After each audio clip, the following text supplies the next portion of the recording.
In this video, I'm going to share with you 3 reasons why we resist change in life. Now, when we get used to something, it feels comfortable. It becomes part of our norm. So when something changes in our life, it kind of disrupts everything. We kind of feel out of place and a little bit anxious.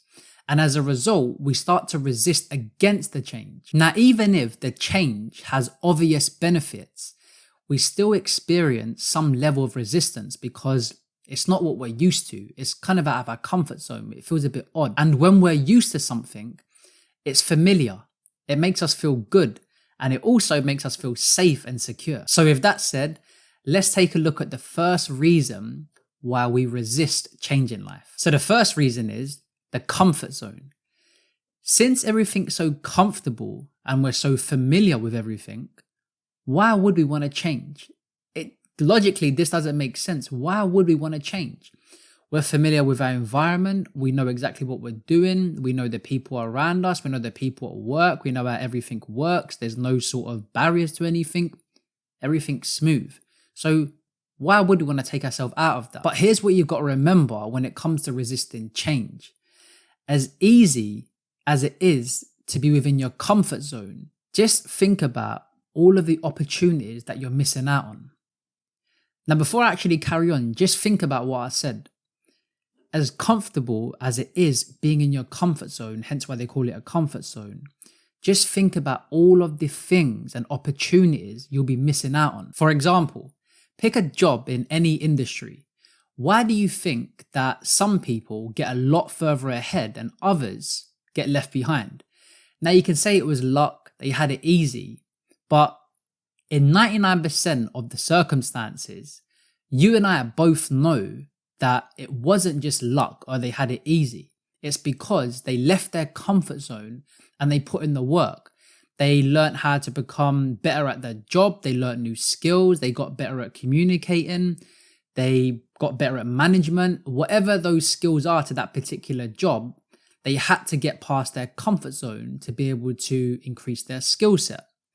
And literally anyone who steps out of their comfort zone will start to make progress. It's staying in your comfort zone that kind of stagnates your progress. The second reason is being uncertain about the changes.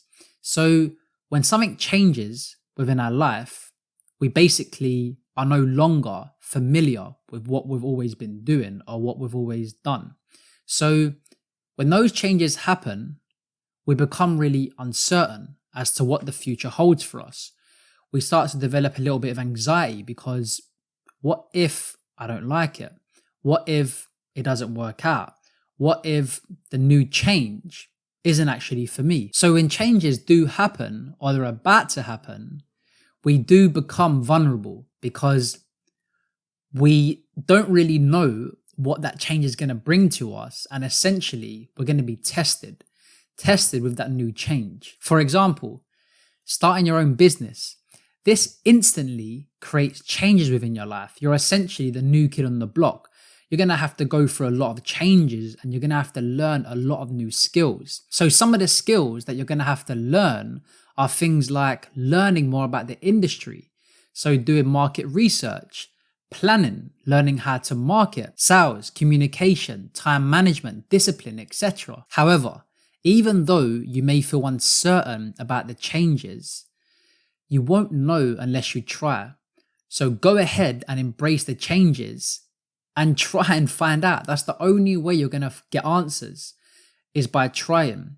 So each time you feel a little bit uncertain about the changes that are going to happen because you're feeling resistance towards the change, just embrace it and know that the only way you're going to find out is by actually trying it and making the change. Now, before we go on to reason 3, my name's Luke, and this channel is all about personal development.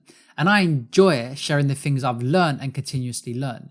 So if you're enjoying this video, make sure you like it and subscribe. The third reason as to why we resist change in life is fear of failure. The simple fact is that failure hurts us.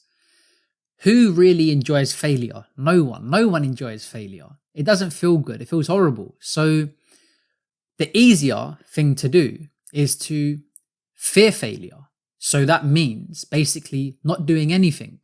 That means not taking any action at all because the thought of failing scares you more than actually putting in the work and trying something. Failure can make us embarrassed. It can make us ashamed. It can also make us stop believing in ourselves, which overall makes us stop having any confidence in ourselves. And if you haven't got confidence in yourself, it's going to be really, really hard, because if you lack confidence, you're not going to have drive.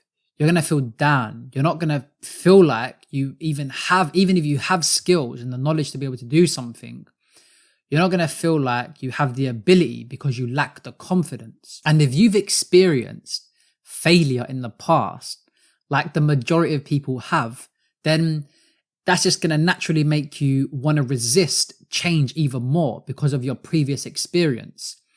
We gain a lot of our decisions. We make a lot of our decisions based off our previous experiences. If it turned out good, then we kind of have more faith in something and more belief in something. If something turned out bad, then in the future, when that decision comes up again, we're not going to feel that good about it because our previous experience was a negative experience. So when something changes in our life, we run the risk of potentially failing, and that doesn't make us feel good. So naturally, by default, we want to protect and guard ourselves from feeling that pain. After all, who does want to feel pain? And failure is attached to pain. So when you try something new, or when something changes within your life or upcoming changes come about, naturally we kind of feel that resistance because we do run the risk of failing at whatever it is that's changed. So by resisting change, we don't have to experience problems or new challenges and learn new skills. Things are just comfortable. They're just the way we like them, secure, safe, and comfortable. But as you already know by now, improving yourself lies deeply outside of your comfort zone. So whenever that feeling comes up where you're fearing failure, remind yourself that that's a destructive thought. It's not serving you. It's not helping you. It's not benefiting you. It's not doing anything for you, but taking away from you. It's not giving you anything. So when that thought comes up, remind yourself that it's a destructive thought. It doesn't serve you. And the only thought and the only thing I need to do is take action. And that's how things do come about. And as a side note, you've got to remember that failure is not an end result unless you give up and make it the end result. The very fact that you're failing clearly tells you that you're trying. You're putting in the work, taking action, and trying to figure it out. See, the issue lies where you're not basically doing anything. You're not taking no action. So you're actually in a much better situation to be able to be taking action, experiencing failure, which clearly tells you that you're putting in the work, over then being paralyzed by the thought of failure. Just the fear of failure, having the thought of what if I do fail? Because in that circumstance, you're not doing anything. You're just stuck and paralyzed with the thought. You can't progress forward. So remind yourself, the very fact that you're failing means that you're putting in the work and you're trying. And that's a good thing. You know it's a good thing. So there you have it. If you enjoyed this video and you want to know what causes miscommunication between people, then I've left a link in the video description down below. Take care.